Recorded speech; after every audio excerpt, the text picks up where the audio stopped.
So I'm done, and I've moved on, and I wish her the best, but I'm in a much better place.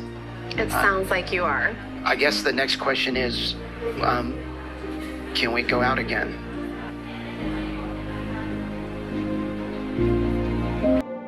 Saudits, welcome back to the #1 YouTube channel in the entire world. Today we're talking about Big Ed, aka Little Edward, as we like to call him on this channel, because he is back on the Single Life Season 2. For those of you that don't follow me on Instagram, I recently went on a trip to Iceland for my girl's birthday. I got a bracelet and I got this necklace with Thor's insignia on it. I'm also man bunning my hair, growing my hair out to the process where I can do that and shave the sides for that Viking, the Last Kingdom look. Now, first and foremost, we need to talk about Little Edward. Edward and Liz have absolutely dropped the bombshell on their social media accounts that they are engaged. They posted this to Instagram. Ed posted a little slideshow of a series of pictures of him and Liz and says that it's official, they are in fact engaged. Liz posted a series of photos of her and Ed together on her Instagram, and this is what the caption says. The week we got engaged back in August, heart, heart, heart, our little getaway celebration. I cried so hard. You are my blue rose. The best part, no cameras. This is Big Ed, matching tattoos. Well, gosh darn it, isn't that so romantic? Ed and Liz got matching blue rose tattoos, and I bet you guys can't tell which one is Ed's belly. Oh my God! But it doesn't stop there, folks. Liz actually made another post, and this is the caption that she had on that post. To forever, heart. We are not perfect by any means. Passing by all the bullshit with many breakups, I am forever grateful to be called yours. I am your forever, and you are mine. If I could give you my vows today, I would, but our timing needs to be right. I will forever be by your side. I have never felt love, comfort, support, and encouragement the way you have given your heart and love to myself and my daughter. 6 months of separation changed us, not for worse, but for better. What a year we have had. We had one hell of a rough patch, and somehow in God's hands we ended back together. I promise to do my best to never disappoint you, be by your side, and support us in both our crazy decisions. And we are crazy. You make me whole. I love you. To forever, heart. August 29th at 3:30 in the morning. I'll never forget your proposal, and I'll never forget my attitude and completely shocked. Yes, I will marry you. This is Big Ed. What can I say? There's a lot to dissect there. I'm assuming when she's talking about the rough patch, it's when she was going on a smear campaign, releasing the audio of Big Ed talking to her and saying really mean, cruel, emotionally abusive things to her. You do. You're Stop speaking to me like this, Ed. Stop! For those of you that don't know, the Big Predator movement started because a girl on TikTok that used to work with Ed said that he was a predator, and a lot of people jumped on the bandwagon. And so you know there was this big cancel order on Big Ed, or Big Pred as they like to call him, and Liz was definitely pro cancel Big Pred. Next thing you know, they're engaged, and we're just gonna sweep all that under the rug, right, Liz? Well, the past is the past. I think the funniest thing about Liz and Ed's post is that it's very clear that they're deleting comments. Sometimes they'll have 3 comments, but the post will have tens of thousands of views, so that math doesn't really make sense. We're gonna be touching on more about Liz and Ed's engagement and how this ties into the single life at the end of this video, so make sure you stay until the end of this video. Now let's review Ed on the single life because I'm eager to review it together as a family. When we first see Ed on the single life season 2, he is in the hairdresser and he is going for a new look. He thinks that a new look will help him reinvent himself and the way he is perceived by the general public and the ladies, because he's single now and he's trying to get his dick wet. Ed starts off by making one of his hilarious jokes. He turns to the hairdresser and says, "Make sure to wash the mayo out of my hair." Great one, Ed. We haven't heard you mention that you put mayonnaise in your hair 5,000 times. Then Big Ed, because now him and Liz are on good terms, so he's not a predator anymore. Ed says he wants to look like George Clooney sexy. You are mentally deranged. I'm triggered. How delusional is this man, thinking that he can style his hair in a way to where he could even closely resemble either Orlando Bloom or George Clooney? It's not possible. Ed communicates with the audience that his old look seemed like he was trying too hard, and this new look is all about Ed returning to who he really is, the true Big Ed. A haircut isn't going to change those things. What was the moment you're like, I'm cutting it off? I've been in a black hole for the last 6 weeks Oh no. because Okay. I recently broke up with my girlfriend. Oh no. Are you okay? How awkward would it be to be that hairstylist right now? And she didn't ask that. She asked, when was the moment that you wanted to cut your hair off? She did not ask for the sob story about your old relationship, about you and Liz. And I feel like it's very weird when Ed does this. He constantly will cry on the spot or be like, I'm so sad. I'm going through a breakup. I'm having such a hard time. You're the one that broke up with Liz like 8 times via text message. You even said that and we're laughing about it. Ed went on that show Bears All and he was talking to the dog water daughter host that should be replaced by Michonne, and he was actually laughing about the fact that he broke up with Liz 8 times, yet when he's talking to this hairstylist, he's like, oh, woe is me, I'm so upset, and I'm really working on reinventing myself. The way Ed's talking about Liz and his overall approach is the exact same way Ed talked about Rose before he met Liz on the Single Life Season 1. I'm the victim. I am so sad. I went through a really hard time. It's very methodical in the way he wants to emotionally manipulate the crowd. We've seen it happen so many times that at this point, it's really falling on deaf ears. I bet you guys $1,000 the next words out of Ed's mouth is that he's going to therapy and he's worked on himself and he's a different version of himself. Oh. It sucks. Yeah. And the hardest is when you have to admit to yourself that she's not the right one. Yeah. And that's hard to walk away. Oh. That's so awkward. Ed's super cringe for this, and he's actually wrong. The hardest thing isn't realizing that the girl isn't the right one for you. The hardest thing is realizing what you did to attract the wrong person for you. I think this is Ed's biggest flaw, is that he refuses to do any personal work. Ed does not love Liz. He just loves the fact that he could do whatever he wants to her and she will still stay with him. That is something that she needs to heal within herself, because from what I've seen, she has a history of also making it seem like every dude she's dated was the worst dude ever. And from the way she acted when her and Ed broke up, going on this smear campaign, she's just as much a villainess as Ed is a villain. But at the same time, I think there's deep-rooted problems for them as people that they need to work out. We're all human, we all have problems, we all have things that we need to heal.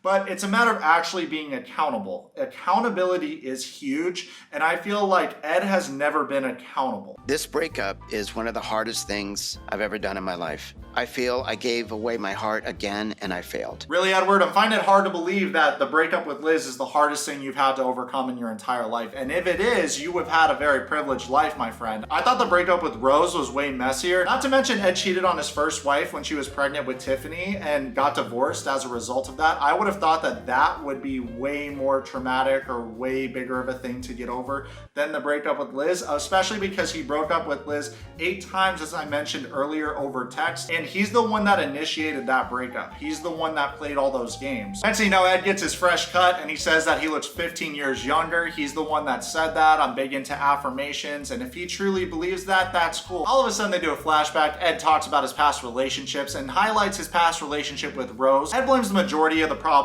with him and Rose's relationship on 2 important factors. 1, that she is young.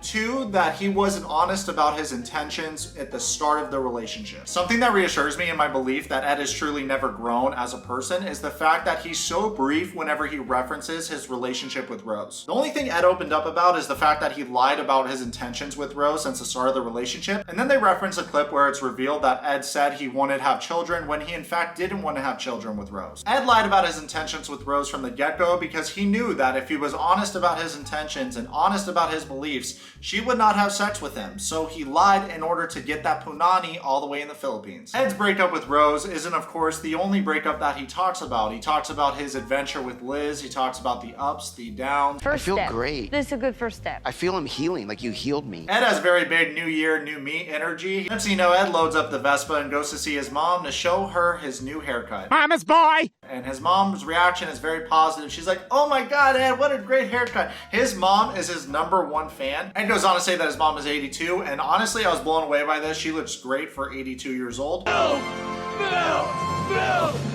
He is currently living with his mother, and the excuse is that he can take care of her. Now, I don't know if that's the reason why, because usually when a guy lives with his mom, it's so that they can get their laundry did and they can get that good food. Ed goes on to provide more details about his past. He was one of 6 children, and he admits that he was a mama's boy. His mom always took his side regardless of the situation.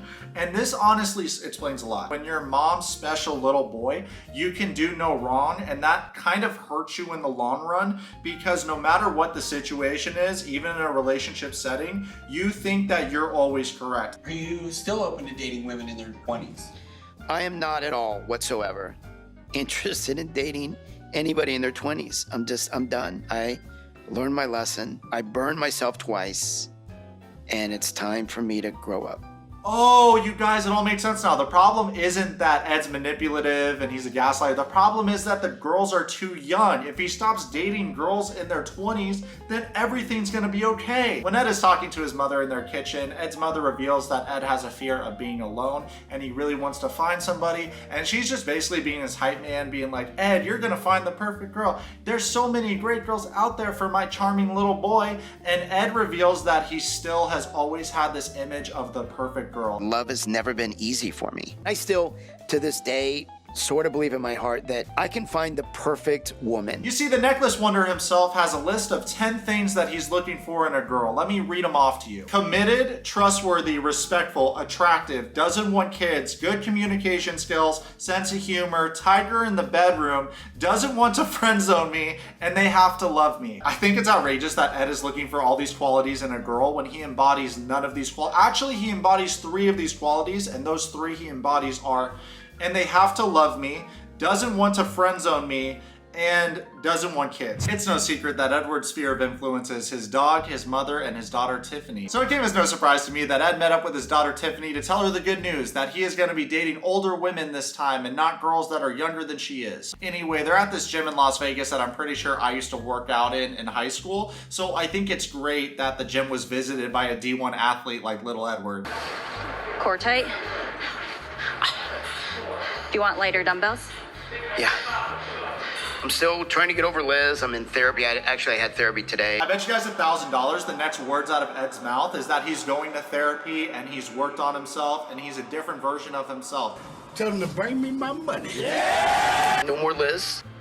You gotta move on. I know. And not jump into a relationship so quickly. I'm not. It's I'm okay dating, to go dating, on a date. dating. I want to play the field. I know that sounds weird at 56 years old. I want to date around. From the get-go, Tiffany did not like Liz. She did not like Rose. She does not like any girl that's younger than her that her dad starts to date. But it's really on your dad and not as much on the girl. So I think that she needs to redirect her anger or frustration she's feeling into communicating with her father that bothers her and not really taking it out on the girl, because I'm seeing a pattern here. So I kind of met somebody. Okay.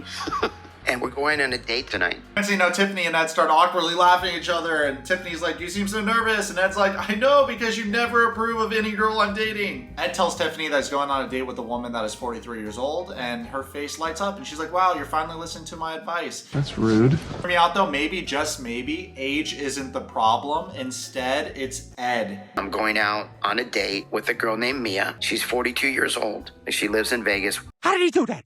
How did he do that? I first met Mia at a friend's barbecue. She seemed like a very honest person. Like, she really cared about what she was saying. She seems like a really honest person because she cared about what she was saying. What does that have to do with honesty? Also, I find it hilarious that he looks for the qualities like honesty, something that he is lacking because he hasn't been honest about his intentions for any relationship that he's entered, but he looks for that in other people. By the way, let me know what you guys think about the girl. I think she looks really pretty and she looks out of his league, but Ed has this unique ability for still pulling some really pretty girls even though he looks and acts like that. Next thing you know, Ed starts grooming himself for this date. He goes in with the nose hair trimmer just so he gets all those nose hair boogers. Ed is shirtless talking about his date Liz. Mia. He actually messes up and says Liz twice instead of this girl's name that he's gonna go on a date with. So I'm hoping that he doesn't do that to her face because that's really awkward. Ed decides to wear all black to his date. He's seen in all black very often, and I don't even think he's an emo kid. He also wore all black in his video with Pauly Shore. So this is a very reoccurring outfit for him. I've got your picture. I'm coming with you, dear Maria, count me in. As Edward is driving down the mean streets of Las Vegas, he briefly mentions his date Mia, and he says that she was very pretty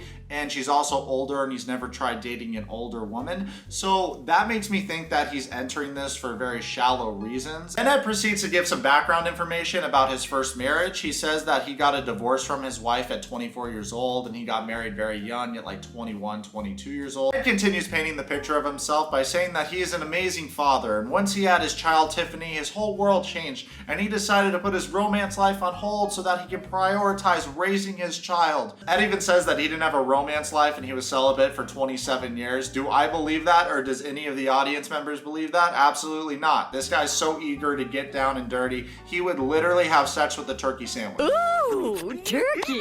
I can't just rip on Ed the entire time. We have to highlight some positives. He showed up to this date prepared. He brought flowers. He complimented her on her dress. He opened up the door and said, wow, you're so beautiful and you're a stunner, and was complimenting her. And he has a clear plan for this date. They're gonna get drinks, go swing dancing. It's gonna be a joyous occasion, and dancing with somebody, you really get to know somebody and feel it out, especially if there's alcohol involved. That seems like a mad, romantic, luxurious date. As we meet Mia, first thing she says is that she's 42 years old because it's all about her age. That is the entire point of this date, is that he is dating older women. She also says that she met Ed at a friend's barbecue and they hit it off, and she's eager to go on this date with him because she thinks that he's funny and silly. And I can think of 2 good reasons that Ed wants to go on a date with her. Okay, so can I ask what your genes or what's your My nationality. nationality? My parents are from El Salvador. ¿Quieres comer? Oh, there you go. ¿Quieres That was good. ¿Quieres comer, señorita? Hola, niños, es Dora. Okay, Ed, I see you busting out the Spanish, my guy. Let's go. I took Spanish for 3 years and I cheated on every single test, every homework, so I didn't learn the language. Do I regret it now? Yes, I do. No tengo hambre todavía. Okay, say it again. No tengo? Oh, That means I'm not hungry right now. I thought you said, I'm not hungry, but I want a margarita. I'm not trying to be mean in any way, shape, or form, but don't you think that it's kind of like putting your life in danger driving with Ed, because he can't really like turn his head, you know, like he has to turn his whole body. I don't know how he was given a license, because I feel like that does impair you to a point to where, should you be allowed to drive? Thank you guys for coming. I'm Justice, this is Amanda. Oh, your name's Justice, huh? That reminds me of those kids that transfer in your school in high school and they're like, hey, my name's Justin, but you can call me Leroy Jenkins. And you're just like, where's the connection between those 2 names? Now where my hands are, if you notice, at my follows belly button level. And ask your follow if you don't know where it's at. Pardon me, ma'am, where is your belly button? God damn it, Ed, you made it weird again. Where's your belly button? Come on. Can we get something that's more... We have more tempo stuff. Yeah, can you hit it? Come on, let's wake this place up. As you know, Ed is feeling himself. He is twirling this girl around. He is showboating. He's starting to do his fast steps. He looks like that penguin from Happy Feet. He's having the time of his life. And you know what? Honestly, I love it. I feel like I'm watching that scene from The Mask, you know, when he's like smoking and Smoking! he starts taking that girl on the dance floor, twirling her around. That's the visual I got. I mean, he didn't do it as well as, you know, Jim Carrey did, but he's trying his best out there. Ed is walking away talking about his experience dancing with Mia, and he throws a jab at Liz in there. He said, this girl looks way younger than Liz does. And I'm just like, oh my God, it's so cringy because you guys are engaged now. And that was like a pointless, shitty date that you didn't need to make, but you made it anyway. Ed goes on to say that this is his first date since him and Liz broke up. Once again, he has not given himself time to heal from that or learn from that experience. Just like he didn't give himself time to learn from his relationship with Rose and actually grow from that. This is too soon. Next thing you know, Ed has possibly the most awkward conversation with his date. Did I overdo it? Mm-mm. No? No. I had fun. I just got too excited, like... I could tell. Nice.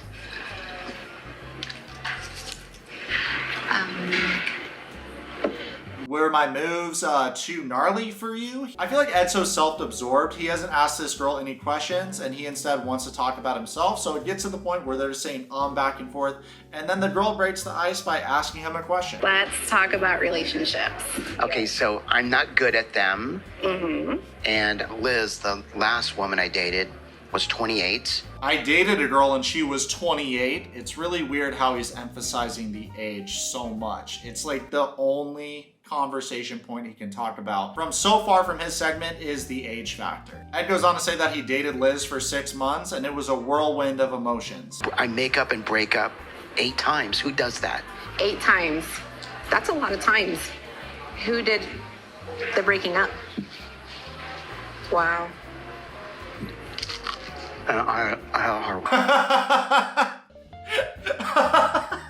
When he casually drops the biggest red flag on this girl that he broke up with his ex 8 times, casually brought that up, and then takes a bite of something like, yeah, what's the big deal? Dude, that is a huge red flag for this girl. If I was this girl, I'd be like, yo, check please. That is the hardest thing that I've ever had to do. Why are you actually tripling down on the point of your breakup? He's talking about his breakup too much. Don't do this on a first date. This is such a buzzkill. Was to let her go, but I had to. Okay. Well, congratulations. I'd like to award Ed. This is the most awkward first date I've ever seen in my life. He's actually crying on the first date, talking about his ex and how painful that was. After you told this girl you broke up with her 8 times and you only dated Liz for 6 months.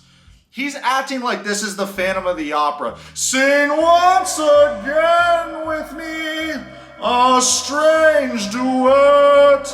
That's how he's acting about this. Did you see those vocals, by the way? #1 YouTube channel, #1 singer in the entire world. All right, these are I'm affirming this into existence. He's acting like this is the Notebook. His love story was so beautiful. You manipulated Liz, treated her like shit, weren't interested in her daughter or anything. You just wanted to bang her brains out. You were happy a girl was finally sleeping with you. And then you broke up with her 8 times, manipulated her, and now you guys are engaged because she has low self-esteem and she'll do anything to have somebody. It's not a love story. So after what is possibly the most awkward date I've ever seen in my life, Ed asks her if she would like to go on another date with him. And she says, maybe. Like, she'll think about it. And he's like, oh, wow, you know, I wish you would have said yes to another date. Why would she say yes to another date when you cried talking about your ex the entire time at dinner? What can I say except it feels good to be making videos again, you guys. I'm gonna be making more videos regularly. I'm also gonna be mixing it up, reacting to different shows, a whole bunch of stuff. I got a lot of fun ideas planned. I'm in Hawaii. I'm gonna start doing things around Hawaii. Well, guys, hope you enjoyed today's video. Let me know what you think about Ed and Liz and the entire situation in the comments below. Thanks so much for watching. Subscribe. Those are your friends. Follow me on Twitch and on Instagram right now.